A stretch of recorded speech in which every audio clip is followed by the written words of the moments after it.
hopefully that's a sensible audio level. We'll go with that.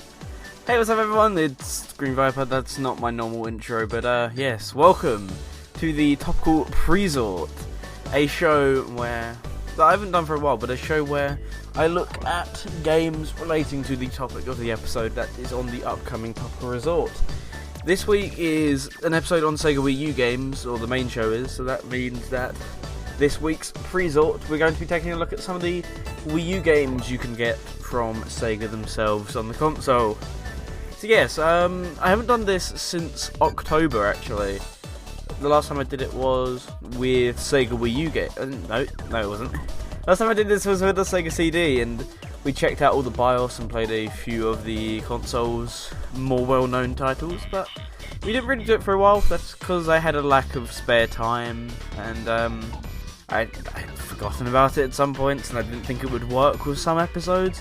But I feel like it will work here, and I have quite a few of the games on offer. Of course, all obtained dubiously, shall we say.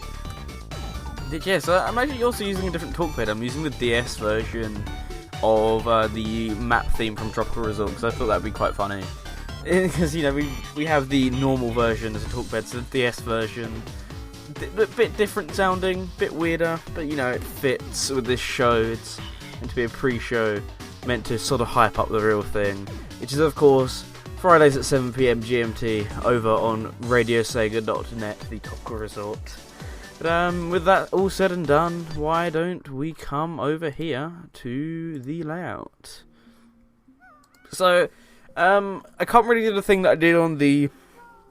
I can't really do the thing that I did with the SEGA CD, where I show off like every different version of the BIOS, because there's only one version of the BIOS, and you're seeing it right here. This is on screen. You're currently seeing Water Plaza, and if I switch over, you are currently seeing the games menu.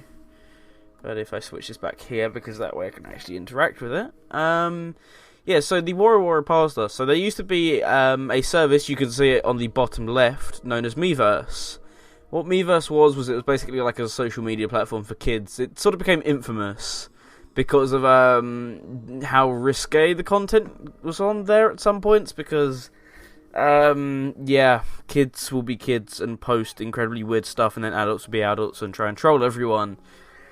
But yeah, Miiverse shut down very recently as November 2017. So what this Water Plaza used to show is it would show like all these icons would be replaced with games, and it would show like people on Miiverse talking about said games.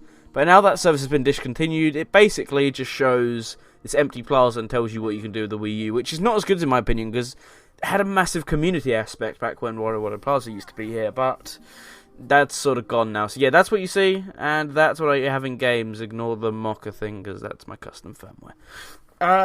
So yeah, I got a games folder, and I've also got a Japanese and games that can only be run using Mocha. So yeah, and also, hey, what's up, Jamie? How are you doing today? Finally got in. That's good. Good start. Yeah, I always bring this up, but a huge shout out to PT Kickass for making this layout. I love this layout. It's absolutely awesome. Go drop him a follow on Twitter at PT Kickass, or you know, check him out on Discord. He's on so many Discords. You'll probably be able to find him.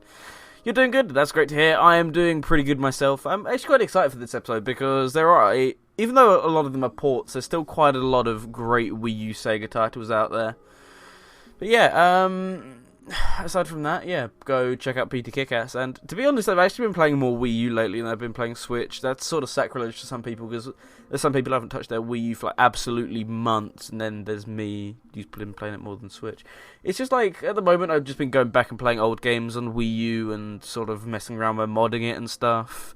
Whereas with Switch, I've sort of been waiting for Bayonetta. Speaking of Bayonetta, we got Bayonetta in the corner right there. I can't actually interact with it, because when you try and move using the gamepad, it doesn't move, because I don't know why, because when it's on the TV screen and when the Water Plaza's on the bottom screen, you move back the camera angle instead. I can't really show that off on the TV. But yes, with that in mind, I think we should probably get into a game, shall we say. So let me just finish up this drink and we'll start up a game.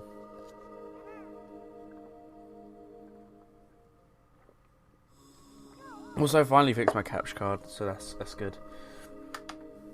So, this first game will require the use of a Pro Controller. And I say Pro Controller because now I can do this. Now I can actually control this. But, I just need to remind myself of the list. I'll get up my list on my phone and I almost dropped the controller. That would have been bad. So... no, that's the staff. That's the staff panel. I want the normal panel, please. There it is. Yes, okay, so I was correct. The first game we're going to be checking out is Bayonetta. So this was originally an Xbox 360, followed by a PS3 game. It was Xbox 360, then ported to PS3 and released on the same day. 360 version was better, but then when Bayonetta 2 came to Wii U, they released Bayonetta 1 as a port, and you could get it for free with Bayonetta 2, or you could buy it separately at a discounted price on the eShop. So yeah, they ported this game over. So technically it's not a Wii U game, but it's a port for the Wii U, so we're going to count it. So we're going to kick this off with Bayonetta. I actually have beaten this Wii U port. This was the one I played, because I played through this a few months ago to get hyped for the Switch releases and also Bayonetta 3. Because I sort of wanted to know what I was getting into before I pre-ordered the second game, and also, I guess, sort of got into the Bayonetta hype train. But yes, this is the first game. Let's get started. So, I think I'm going to go from New Game Plus, and each of these games I'm not really going to be going for too long each time, and if I come here, I think this will take me to New Game Plus. Yeah, okay, so we can play the prologue, and I think I'm going to skip, like, all cutscenes and stuff. So, oh yeah, this is fun, because Bayonetta's technically dead. Spoilers! Bayonetta, one of your favourite games on 360, is a flippin' amazing game, I will give you that, Jamie. So yeah, this is the prologue. I'm going to skip cutscenes, because I just want to show you the gameplay.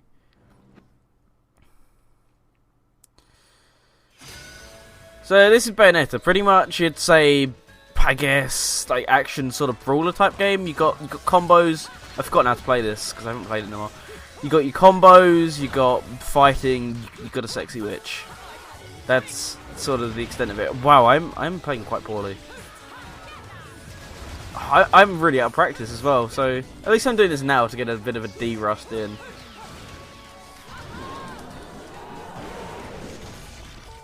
And also, this is really nice with the Wii U Pro Controller. Like, this controller got a lot of mixed response because the placement of the second joystick's really weird because it's above the face buttons. But I really like it. It's actually a very nice controller design in my opinion. Sure, I guess. That wasn't what I wanted to do, but I'll go with it.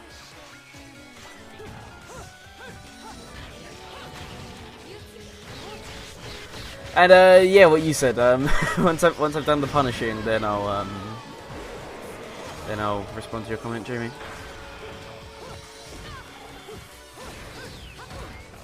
Oh, okay, yeah.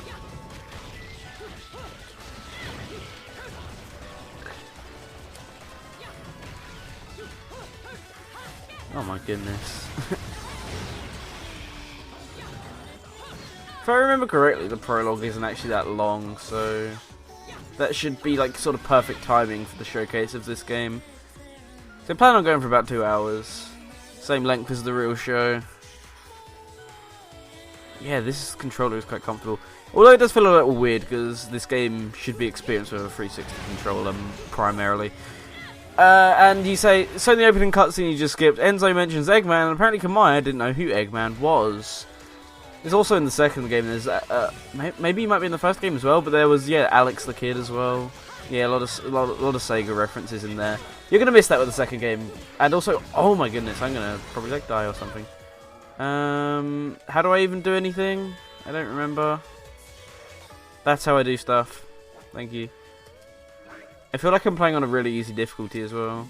Yeah, no. Use, thank you.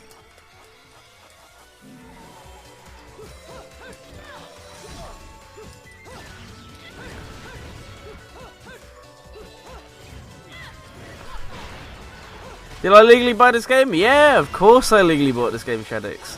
But I will have in a week's time.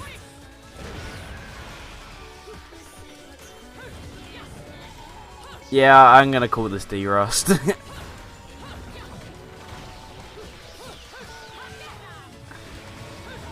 Where's the Ninty costumes? Yeah, actually I do have the Ninty costumes. You have to turn them on in the chapter menu, so I'm a bit late on that one, I guess. Actually, yeah, I think you do. I was trying to remember if I was misremembering, but I'm fairly certain I wasn't.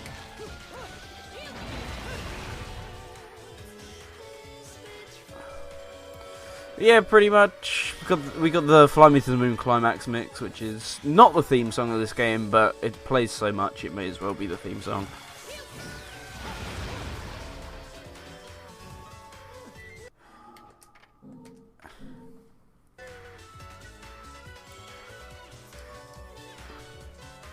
I don't know why, but when I play this game I always want to go for X to jump. I don't know, it's like Breath of the Wild syndrome, I guess. Actually, what do I do here again? Oh yeah, I remember. And yeah, also I should have probably said it. Hey, what's up, Dean? How are you doing today? And skip. No, okay, apparently I didn't want to skip, even though I did. I lied. Ouch.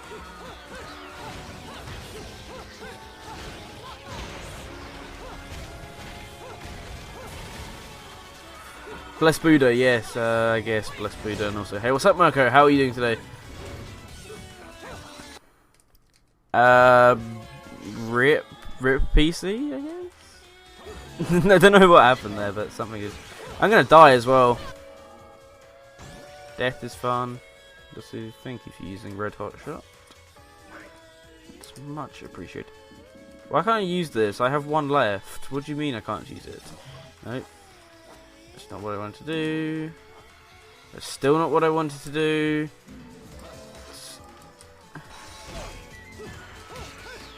Is this Dark Souls? Yeah, this is Dark Souls.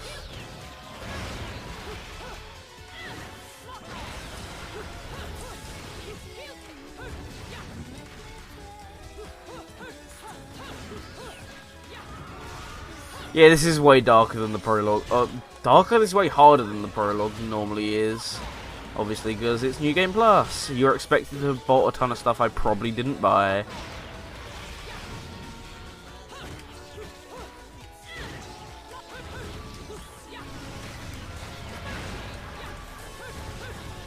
Bayonetta is the Dark Souls of Dark Souls, if you think about it.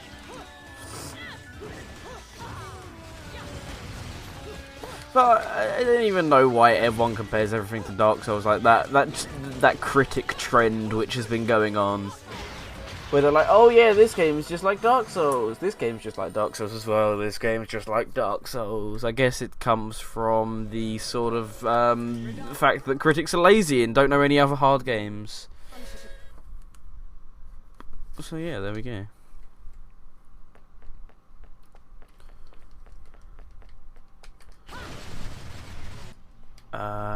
I can't remember what happens now. Is that the prologue or is there more to it? Okay, yeah, there's more to it. I don't remember this.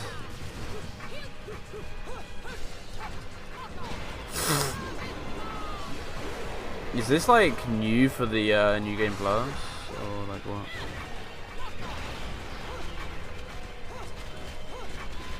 Yeah, go on. Oh yeah, this is obviously new for the New Game Plus. I'm an idiot. Because you're playing with Gene, aren't you? I mean, John, whatever. Torture attack, please. No, that's punishing. I want to do a torture attack. Thank you.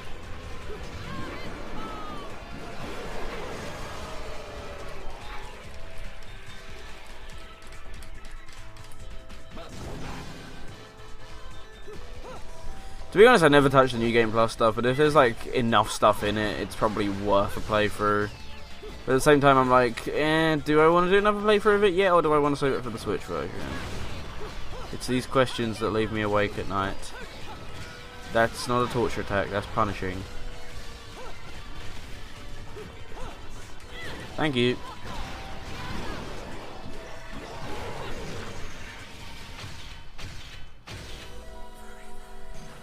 Pure Platinum Medal. Okay, apparently I did something right for once.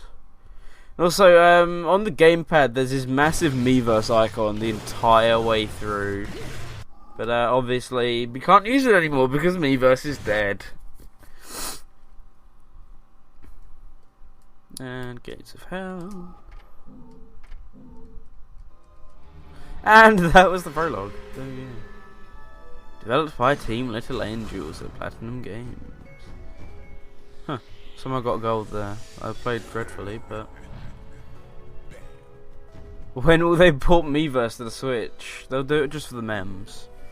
It's pretty much the extent of it. It's what you've been waiting for. It's Angel Attack. I always love the Afterburner theme here. How do I fire again? Yeah. Do I fire with A? Because I wasn't hearing any bullet noises, but whatever. Yeah, I'm good. I'm so good at video games, but yeah. I guess that's all we're going to show for Bayonetta because it's enough of that. Oh, I love it when the Pro Controller does this. When it will just randomly go upwards for no reason. So yeah, that's Bayonetta. I know I actually have a Bayonetta 2 in my disk drive, but I want to save Bayonetta 2 for when it comes out on Switch, so I don't want to play it now. And plus, we just play Bayonetta 1. They're fairly similar in terms of gameplay, but yeah, it's Bayonetta 1. As for the next game, that is... Okay, so I was gonna get both of the Mario and Sonic games, except there was an issue in that I simply ran out of time, and also wasn't it the Xbox X button, whatever that is for Wii U's controller to shoot? So Y, I tried Y, it didn't really seem to do anything, but I feel like it probably did. Yes, I don't have Citizens of Earth, so the next game on my list is actually this one, Mario and Sonic at the Sochi 2014 Olympic Winter Games. Yeah, I ran out of time to install the Rio one, which is a shame because I would have liked to play Rio as well because they're different enough to where I can play them back to back. But yeah, I couldn't download it in time, so instead we got this one. So I actually quite like the Winter Olympics. In fact, I'm a pretty big fan. They're much better than the Summer Olympics. That's just my opinion. But yeah, so I think it's also fitting considering that the Winter Olympics open tomorrow. So with that in mind, why don't we play some Mario and Sonic at the Sochi 2014 Olympic Winter Games? So the nice thing about this one is I like actually a lot of the games support the Wii U gamepad. But the nice thing about Rio as well is that most of the games support the Wii U gamepad, because the issue I had with like the Summer Olympic Games was like how much of a reliance there was on motion controls, because the motion controls weren't really intuitive. You just sort of waggled the remote and stuff.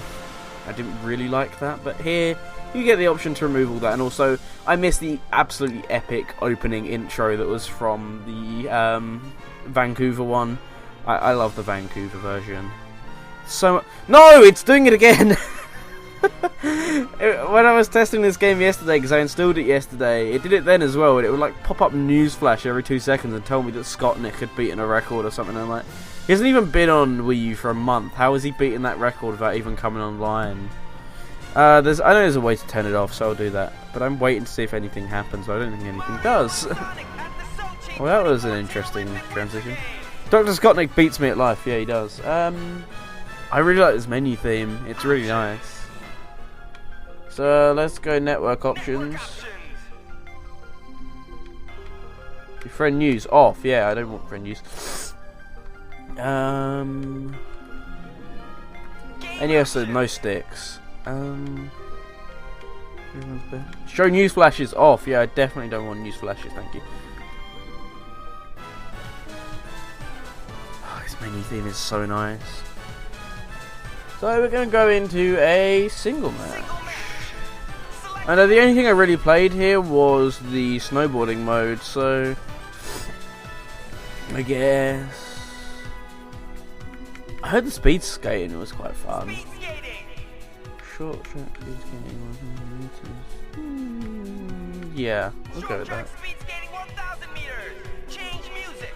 What music do I have?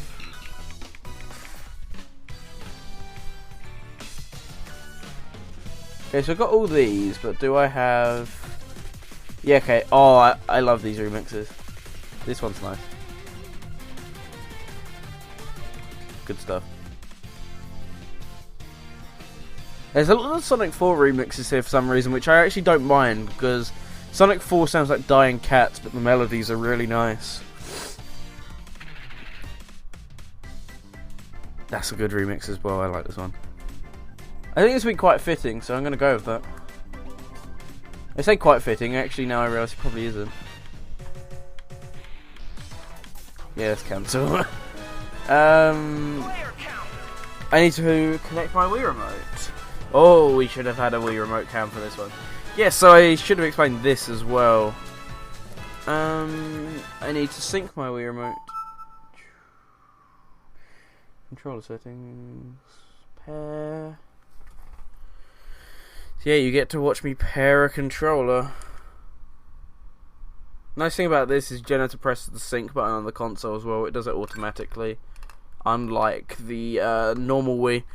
But yeah, since this is the Wii U, the whole gimmick of it is it's pretty much an upgraded Wii with a tablet, which confused a lot of consumers because they thought it was just a peripheral for the Wii. But the nice thing is it works with all the Wii peripherals. So, can I turn off the volume? Turn the rumble on, because that'll waste more battery life, and then I'll have to go and nick batteries from something else. I actually don't have my... Oh, I can use this, can't I? Can I? I can do it on the menu, I just can't do it here. You can use the gamepad as a sensor bar, but I can't now, so... Yeah, of course we're going to go with Sonic, because this is Sega after all, this is not Nintendo, although Jamie wants me to play some Nintendo music, so we'll see. Yeah, can I play this without... I don't have a Wii Remote Plus, but... Oh yeah, because the one thing about this game is it came in a bundle with a Wii Remote Plus, but I don't have a Wii Remote Plus, so... Oh, and that's great as well, because it needs the sensor bar here. Let's go and plug it in.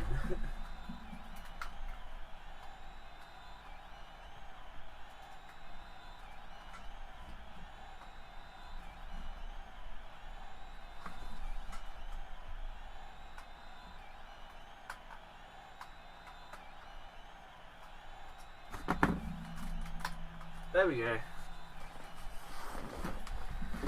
Okay, now I just need to move the sense bar to somewhere where it won't, or where I can actually use it. That seems good. So why is the sense bar not responding?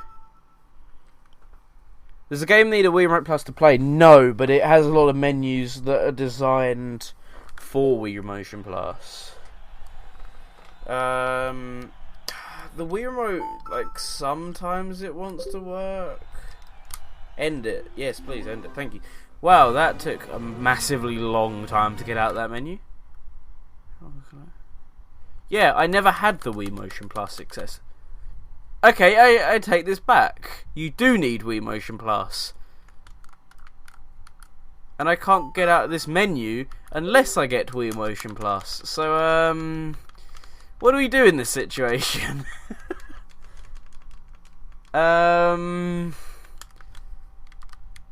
I need to completely reset the I have Motion Plus downstairs.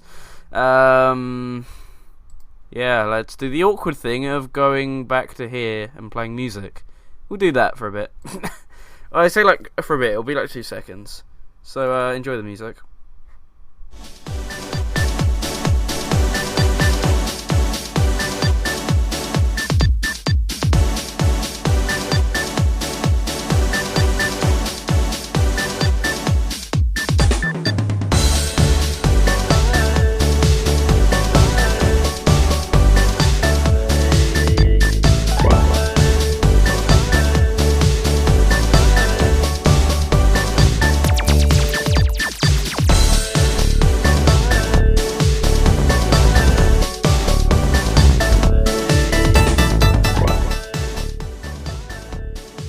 See, I told you it'd only be a bit, because Because right there, yeah, I knew immediately where it was. It was in my box of Wii stuff downstairs.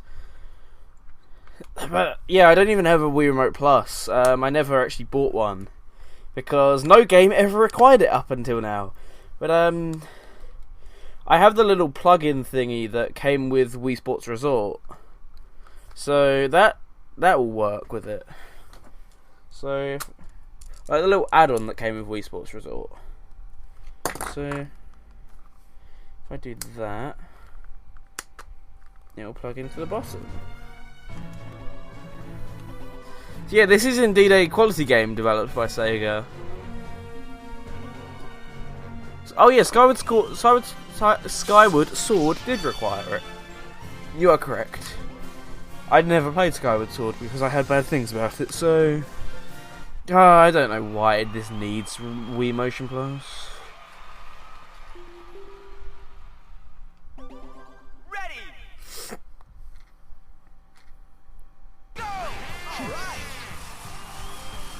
Yeah, I have no clue how to play this because I actually wasn't watching the tutorial.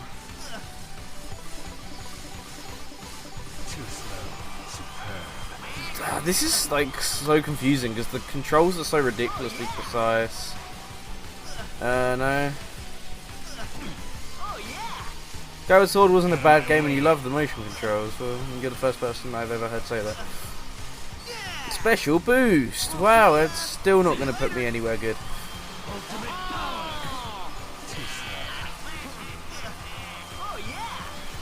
If Waluigi could stop hitting me, that would be nice.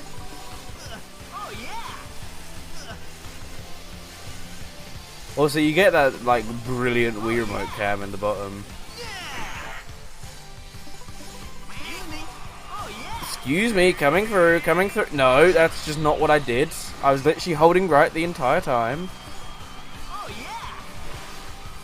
It's like the original game didn't have this. Like, you could literally just turn the corners with ease. You didn't have to worry about like the precise angle you were taking the corner at. Oh, please. Please, RNG, bless me. Bless me here, RNG. Oh, RNG, bless me today. Oh yes, I got first. Yeah, I totally deserved that. I wasn't playing poorly the entire time. Muy bien, yeah, I'm good at video games. Yeah, well, actually, no, we won't upload it because it likes to take a photo when you upload it. So, King could finally get the face cam he wants, but that's not happening, so. Yeah.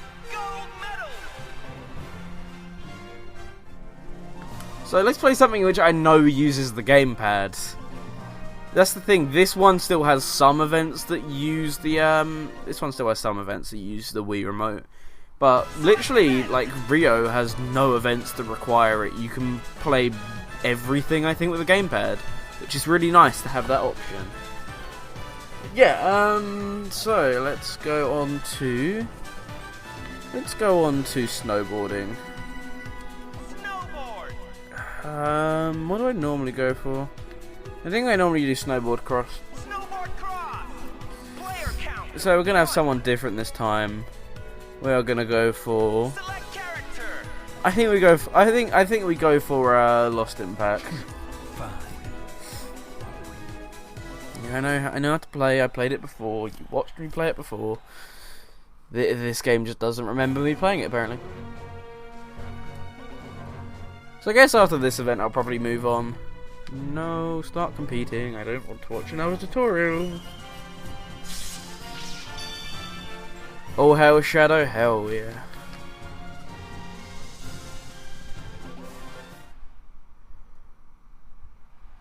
Player 1 can watch the Wii U gamepad or touchscreen, or the TV to play. I can't remember, how do I do this?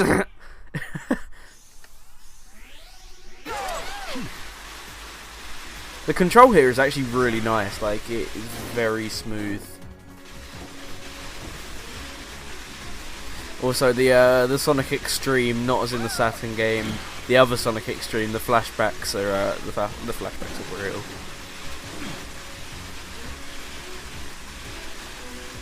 Oh, that slipstream! Oh, that crash. Come on, Peach, beat Shadow's ass. No, don't beat Shadow's ass, because that sounds like it's getting a bit risque. Also, I meant to hit those, aren't I? No, move.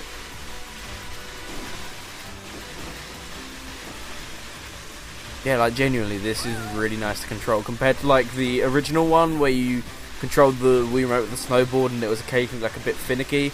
This doesn't have that. This control, like the gyro and the gamepad, is used well here.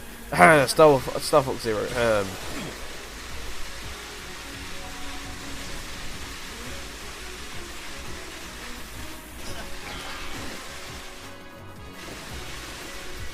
I like that. What I don't like, however, is that. That's where you start taking the corners early. Okay. I've learnt my lesson. Don't take corners early, apparently.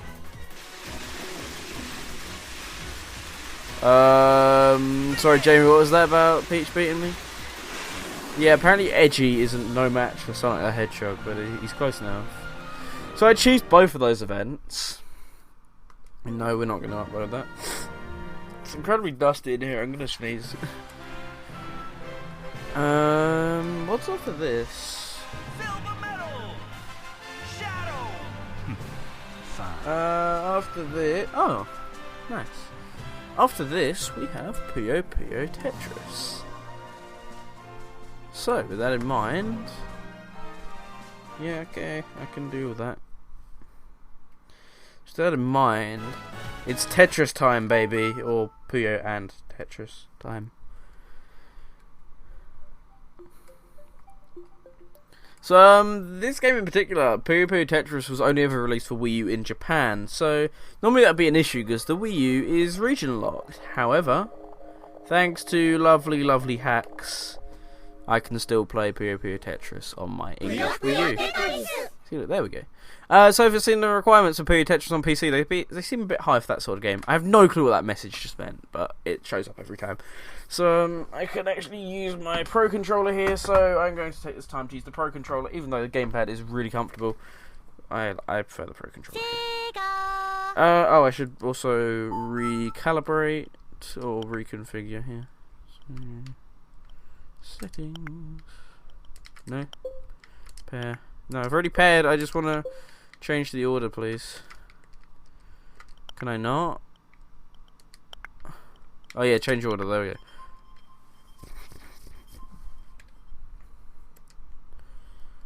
There we go.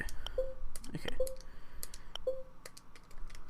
So, yeah, as I said, this game was only released in Japan for Wii U, so this is a Japanese copy, and that also means everything is in Japanese. There's no, like, English mode, menus, voice acting, all that sort of stuff. It's also very loud compared to the other games on the Wii U, so I'm going to turn it down a bit. Yeah, it's still quite loud, but we'll have to deal with it. So, you read English? Yeah, I read English as well. So, this is the sort of normal mode. From what I remember, you go here. And marathon mode is this one. So, we're going to play some Tetris marathon mode, and then we're going to play some Puyo marathon mode. So I'm going to play Arlen Carbuncle, because that's how I roll. Yeah, we're going to start with Tetris here. So Puyo Puyo Tetris, the whole thing of it is it's two juggernauts combined. Puyo Puyo followed by Tetris. And yeah, mostly Puyo Puyo, however there's some Tetris elements to this game. And it is incredibly fun. I have missed this game quite a lot. The fun fact is that Puyo and Tetris have had a very minor crossover before, and that was in the form of a PC game, which wasn't actually called Puyo Puyo, but it clearly was Puyo Puyo, and it was presented via Alexei Pajanov. But despite the fact I don't think he actually created it, because it was just Puyo Puyo, but he for some reason presented it. So technically they've crossed paths in the past, and now this is their formal greeting. So, unique to this game is sort of the swap modes, and a swap mode is basically... Or a swap mode is where you go back and forth between Puyo and Tetris and try to drag out the highest score. Or there's the combined modes, where you play both Puyo and Tetris at the same time. That audio delay is really annoying. Yeah, as you know, I'm not like the best at Tetris. In fact, I'm not the best at puzzle games in general, so I'm sort of winging this right now. Yeah, this game does bring a lot to the table for both Tetris and Puyo fans. It adds a lot of cool stuff. Watching this is killing you, yeah, but I'm not a professional puzzle player, same as you're not a professional anything player.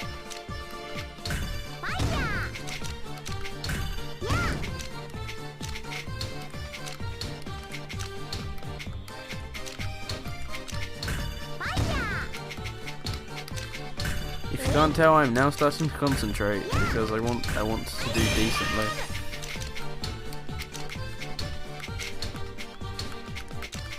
I'd bluff and say I was better at Puyo, but I'm really not better at Puyo, so this is about the best gameplay you're going to get right now. Tetris! Finally. Took a while. Like, normally when I'm playing like competitive like online modes, I can't Tetris very well, but I'm normally fine when I play marathon mode. And yeah, I love the music. Yeah, this is like by far my favourite remix of the Type A theme. Oh, it's so good. That was bad. Also, I have no clue how to use hold because I never trained myself to use it, so enjoy me just placing stuff anywhere. We'll go with that there. Go that. Yeah. Keep going with that there.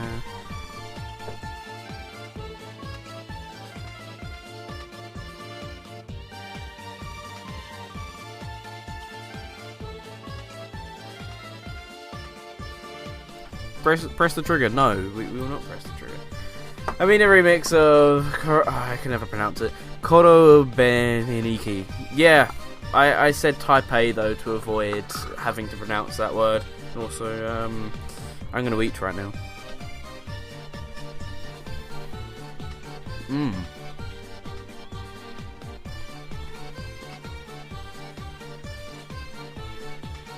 This is a Christian stream. Yeah, but I sense a word, so unless that was already pre-sensed, in which case.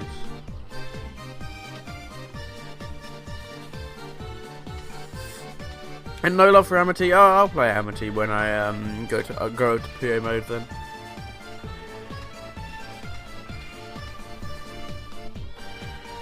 Also, watch as I die pretty much as soon as the mode, or as soon as I unpause. Oh god, this duck allergy is killing me again today.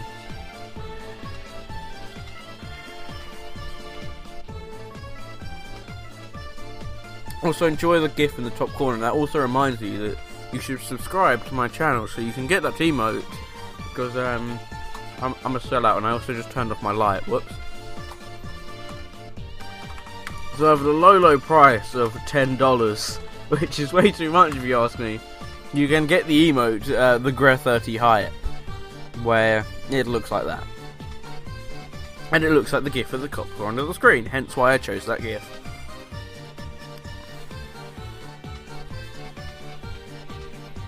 But yeah, also, while you get to listen to me like disgustingly eat, you also get to listen to this great song, so enjoy that instead.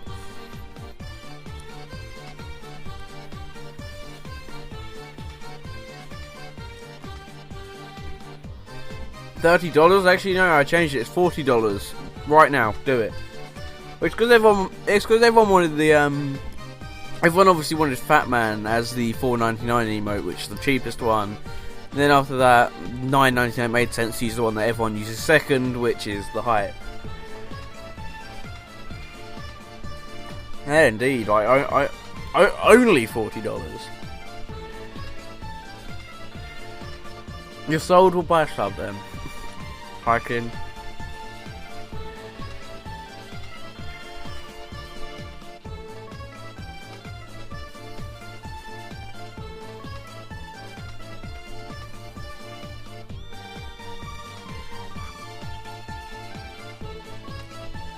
I'd also like to take a moment to send one out to our Lord and Saviour, the Wii U Pro Controller, because its D-pad here is absolutely great. Like the clicky feedback it gives whenever you move and do anything, basically, is really nice for Tetris. Like, nicer than the Switch Pro Controller for this. I like the Switch Pro Controller, but honestly, like, the D-pad isn't as nice as the Wii U Pro Controllers. And that, as I said, that feedback is so satisfying when you're playing something like Tetris.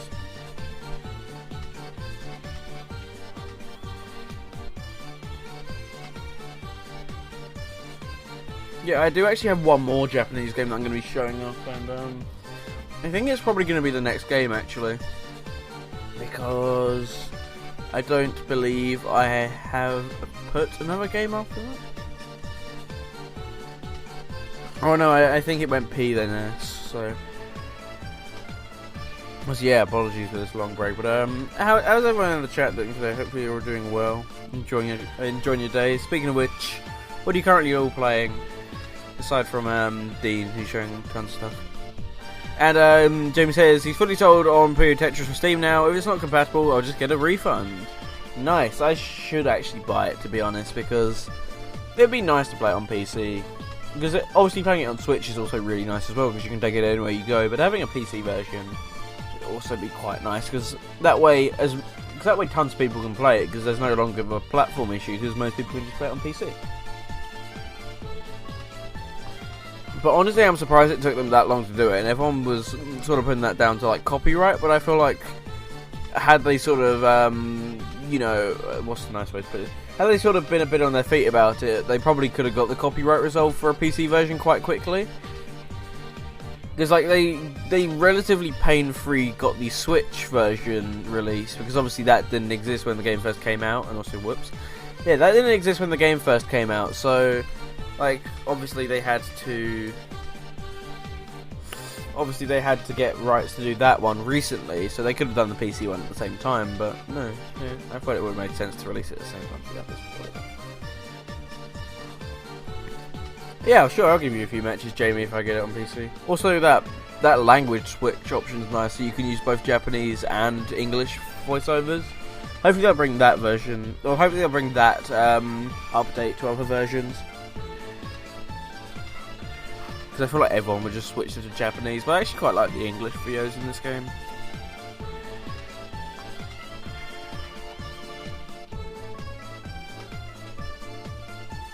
Almost done.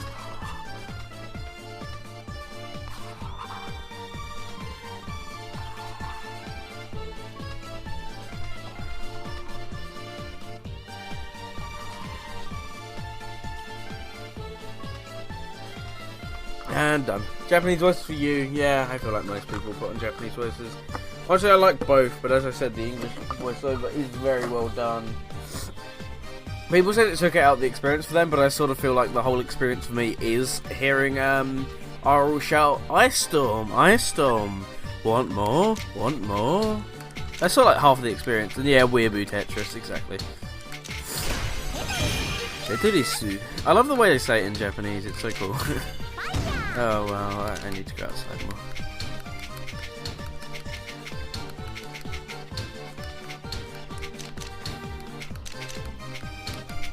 But yeah, I'll probably end up dying in just a brief moment. Well, I Tetrised again.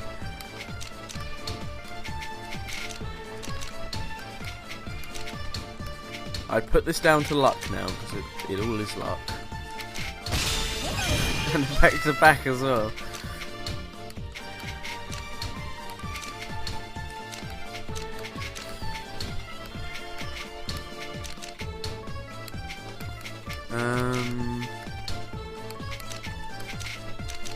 This is the part where I start to blunder.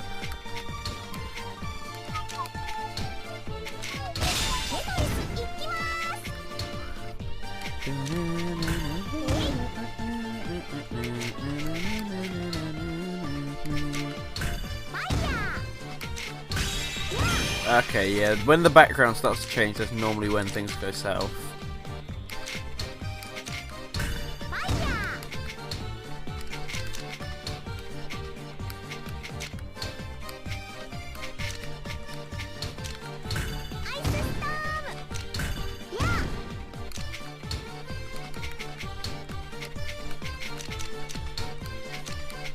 Nope, that's bad.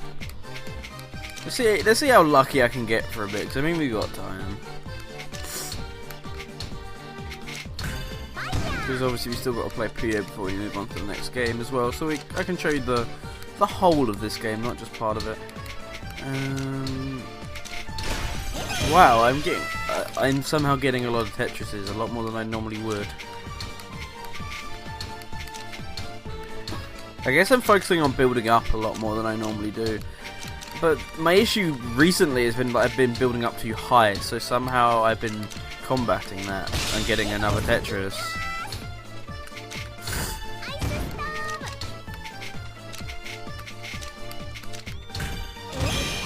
Yeah, and now the speed is picking up.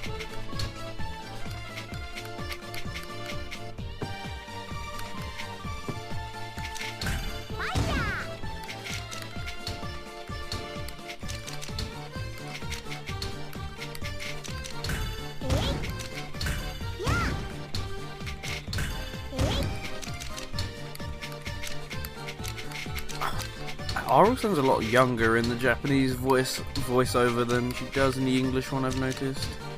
I don't know why they made the decision to make her older in the English version. Perhaps language differences, my favourite.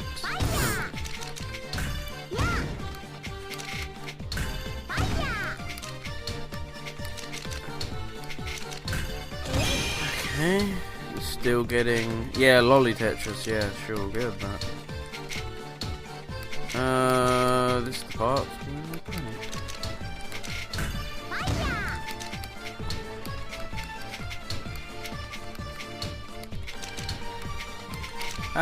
It's so fast now.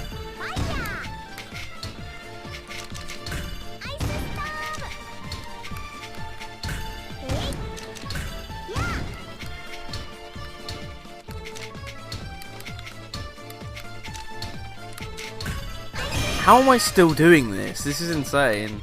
I think this is probably, to be honest, my highest score at this point.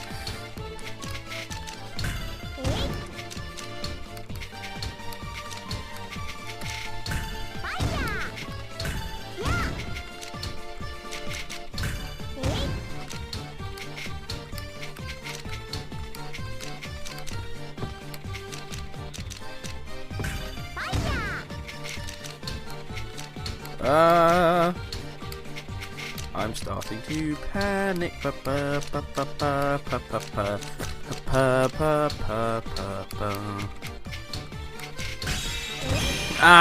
that's too fast now.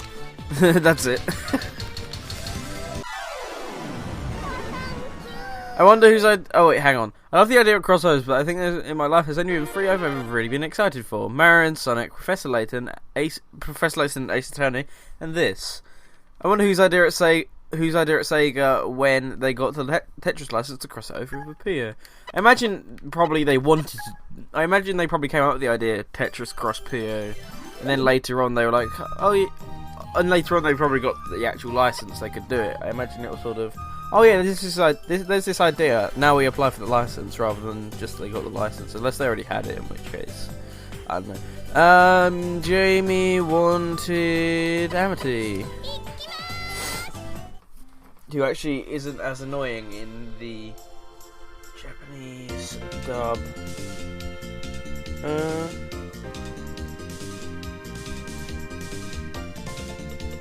And that's Twitty asking for my pick. No. So with that in mind, let's get into Endless PO mode. I don't know what it's called in Japanese, but in English it's known as Endless PO mode. So, yeah, Amity's hat is pretty cool. I guess Amity's grown on me, but I still prefer Aru as a protagonist. So, I'm not especially great at Puyo Puyo either, but I hope I can hold my weight up well enough. Sure, we'll go with that. I can only do like really basic two Puyo combos, like that. That's about the extent of my Puyo skills. Once again, like that.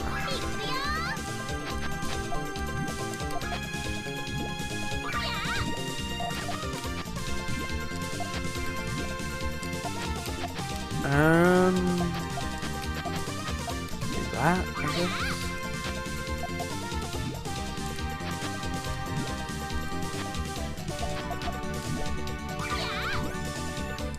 Oh, I smell a combo coming along, except I can't combo, so it's going to come to an end very quickly.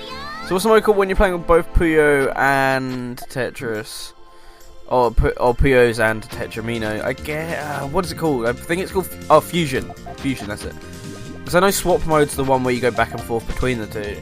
But yeah, Fusion is the name of the mode. There's also a few other modes, like this Big Bang mode, which people make a Big Bang Theory joke, I feel like. At Jamie's expense, probably as well, because he likes that show. Yeah, that's better.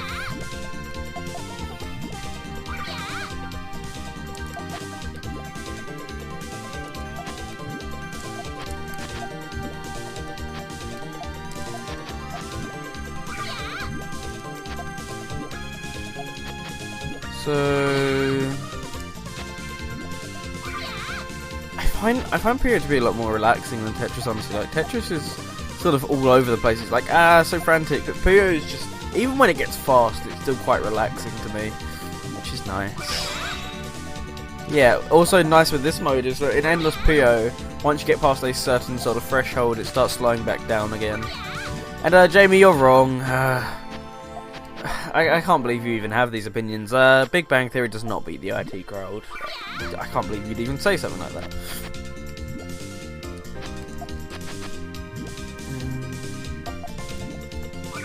Yeah, that was never gonna work. Easy combo.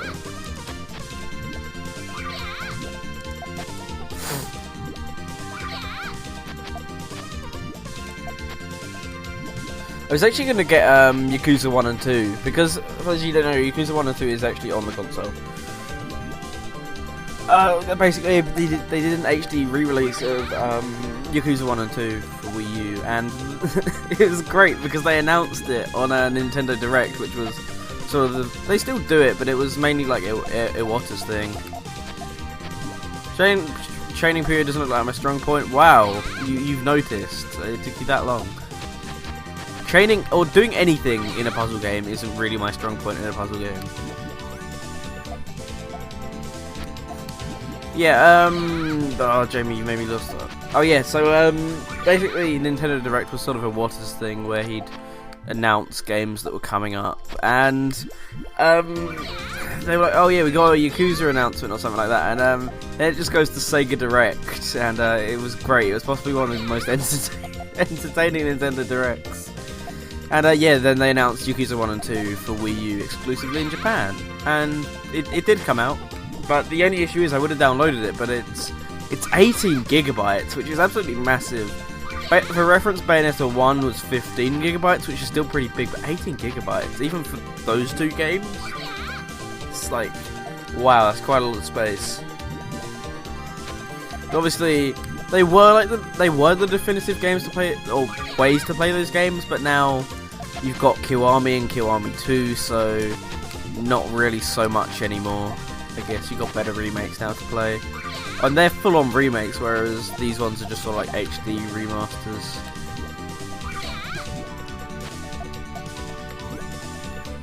And that's my phone going crazy. Let's see what that is. Huh, thank you. Thank you very much, Tony.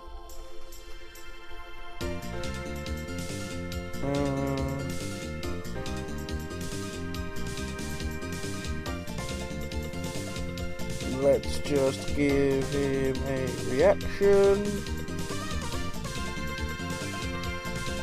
Let's just check why people are pinging me, and then we'll continue on. And I feel like we've done enough here. Let's just kill this. So hey, what's up, Scott? How are you doing today? Yeah, that was PvP Tetris, and that was a really horrible noise. So let me just check what we have coming up next. I believe it's what I think it is. It is what I think it is. Up next is Sonic and All-Stars Racing Transformed.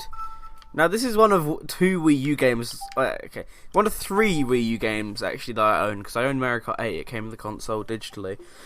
But yeah, this is one of three Wii U games that I actually own, and I own it on a disc. But the nice, cool thing is, if I go over to here, I actually have the Japanese version of Sonic and All-Stars Racing Transformed.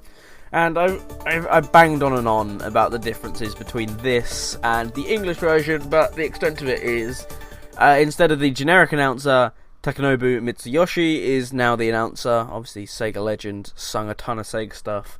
And now the generic Blowfish item has been replaced with a Puyo item. So that's really about the extent of the changes, but it's still cool to show off this version, because this was only on Wii U and PS3. So, yeah, only on Wii U and PS3 in Japan, and obviously these changes weren't in the international version, so... And no one ever really plays the Japanese version. It's quite unique to play it over the English version. Also, fun fact, the English is a lighter blue in the Japanese version on that Sega logo. So you can roughly hear him in the background. Also, it changed the font. The font's different on all these menus. Obviously because it needs to compensate for Japanese, but even the stuff that's in English is in a different font. But, yeah. So we're going to come over here to race. So, we're going to start off with Ocean Tour. I'm going to regret this. I'm going to go hard. Yep, someone's going to quote that. And we're going to go Sonic, and I think... what do I normally go over with Sonic? I think I normally go balanced with Sonic, so I'm going to go balanced. Also, yeah, the lighting is nowhere near as good as in here as it is in other versions, sadly, but it's still a fun version to play anyway. You'd so take Takanobu Mitsuyoshi over the English announcer. Yeah, the only thing is that I don't like so much about this is that he doesn't ham up his role nearly as much as he normally does. Like, he sounds quite standard. Also, get ready. I tapped on the number every single time there, but it only counted once. Okay. Also, yeah, this one isn't going to go on for as long as Pure Tetris did. That was partly my fault, and also the fact that both the marathon modes in that game can go on for quite a long time. Also, I don't know why, but on the Wii U... Oh, there's the Puyo. But yeah, on the Wii U version, for some reason, items are on X rather than on A. That's a really odd decision to me. Ice ball. So you turn people on, and then you're going to go hard. What's next? I don't know, Jamie. What is next? You tell me, since you're the one who quotes me on all this stuff. That missed both times. I still made it somehow, though, so I'll take it. Also, we got everyone's favourite Sega character behind us, Danica Patrick. I have no clue how she made it into the Japanese version, because... Yeah, I'm going to go in next. But yeah, I have no clue how she made it into the Japanese version, because I swear most Japanese people probably don't know who she is. But yeah, she's everyone's favourite Sega character. Like, I love the part where she saved the Death Egg in Sonic 3. That was a pretty good moment. Or that time where they raced in Stardust Speedway in Sonic CD. Like that one. Sadly, she fell off the arc at the end of Sonic Adventure 2. And then in Sonic Adventure 3, she came back like in a spaceship for some reason. It was quite weird. Quite weird. Danica Patrick's multiple odd appearances in the Sonic franchise, but yeah, she's still here anyway. It's nice to see that they brought back such an obscure character.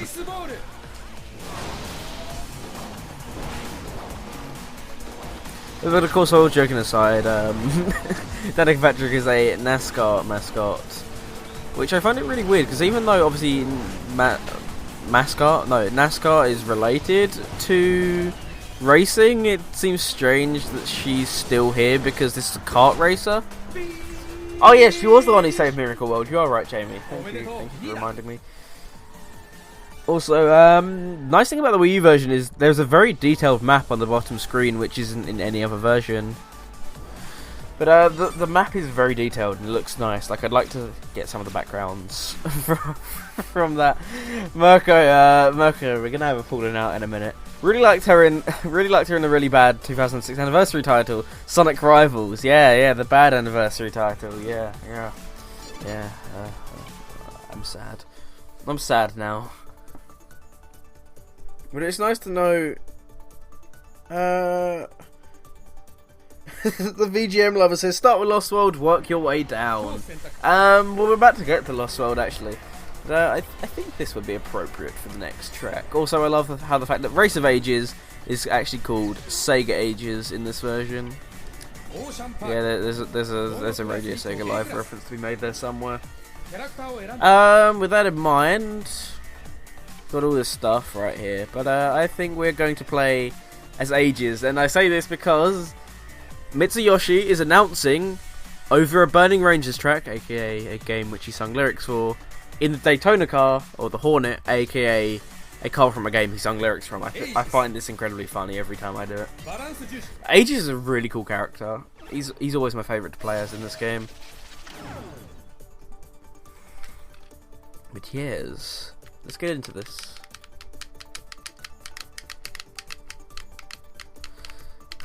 You don't like this game? Doesn't have Chow Garden. It doesn't have. Actually, it does have Shadow, so it's a good game automatically.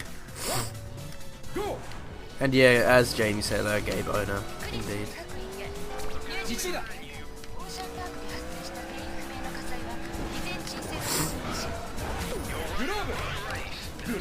Also, this is actually my favourite stage in the game, and everyone kills me for that because they say like, oh my goodness, like how can you like such a track with tight corners? That's sort of half the fun for me, the tight corners and all the turning and twisting and that sort of stuff. And also this remix of We Are Burning Rangers is so godly. Like, it's really good here. The aesthetic is nice as well. I'm a sucker for aesthetic.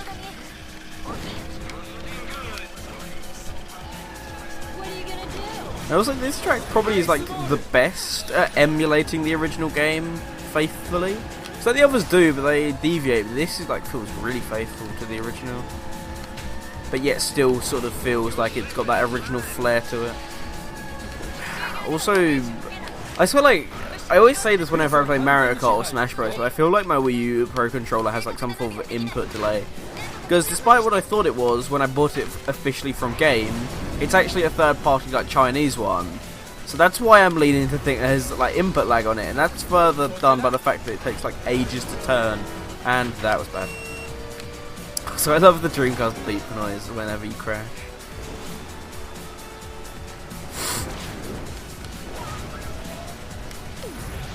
I heard a Puyo noise, but I didn't see a Puyo. I'm so sad. This game does not have Lost Impact. Lost Impact, I imagine there would have been some sort of way to make that into a driving level, probably, to be fair, but obviously we're not referencing the stage, we're referencing the person. The Lamecast controller is the boat. Yeah, I sort of think that's fun. I remember when this game came out and everyone found out about Ages, they were like, oh yeah, the Dreamcast controller sort of looks like a boat, and I'm like, I've never seen a single boat that looks like a Dreamcast controller. What are you on about? That was so weird. Like, the Dreamcast controller looks nothing like a boat. What do you mean? It's still quite funny to me, the fact that this is a boat. Oh, your boat looks like one. Okay, Mirko. Send some pictures of that then, I guess. I think that's a sticker, but I can't tell what it is. Because obviously that's Japanese, and I don't read Japanese, so I'm not a weeb.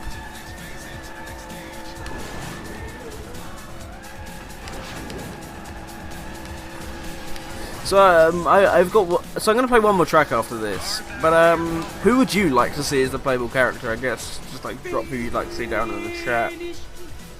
Obviously we've got a big roster of characters to be able to choose from, but it's all about the viewer input. You know, I like to pretend like I actually listen to people.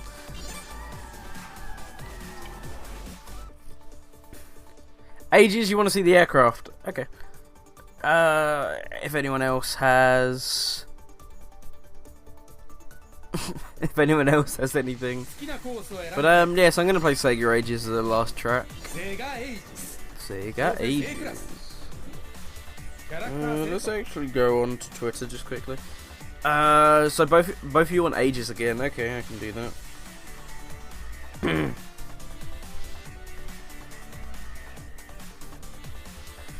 Danica to be honest, I know you want to see the aircraft, but I sort of want to find Danica Patrick. I can show off the aircraft, but I'll show it. Actually, I'll show it off now. I'll show you the aircraft and then we'll play Danica Patrick. So, where starts off? Okay, Knight starts off with the aircraft. So we'll go Knight. Ages. Yeah, we'll quickly show this off and then we'll get on our merry way.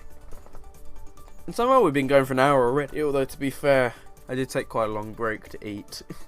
Typical Viper. That's a bad idea. So, this remix is nice. The one that plays before the track actually starts.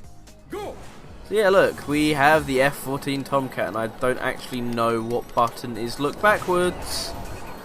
What button is look backwards on the Wii U version? Is there? Okay, for some reason it's A, despite the fact A should have been. But yeah, like, there you go.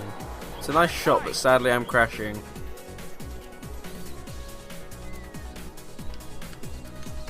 Look, there's the underside. There's the upside. There you go.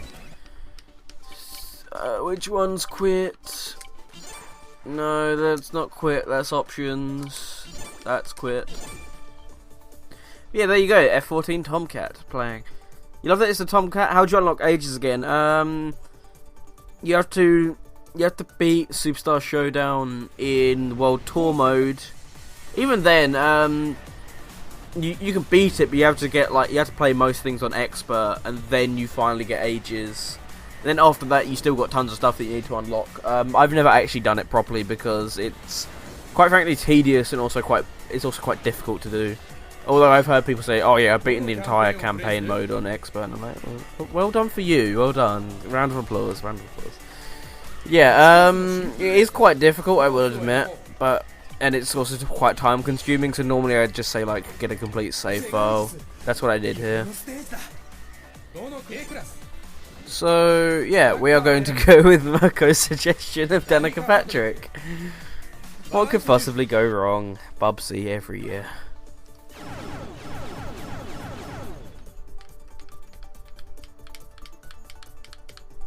Sounds like it's not really worth it. Yeah, that's pretty much exactly what I say to everyone, which is why you should download a complete save instead. But Ages is such a cool character, but it's just not worth all the hassle. Oh yeah, also, this is not Race of Ages, it's Sega Ages, as I said before. Also, the logo, obviously, in a reference to the Sega Ages 2000, what was it, 2500 series? Was it? The ones on the PS2 and Saturn, that's what the logo is from. Get ready. So yeah, this would never not be funny to me, the fact that this is a thing. Oh, enjoy this glorious remix of Space Harrier. This is so nice. What are you gonna do? Also, she still talks in English. I think we should have had Race of Ages, Sega Ages. I disagree. I prefer the name Race of Ages actually. If I'm completely honest.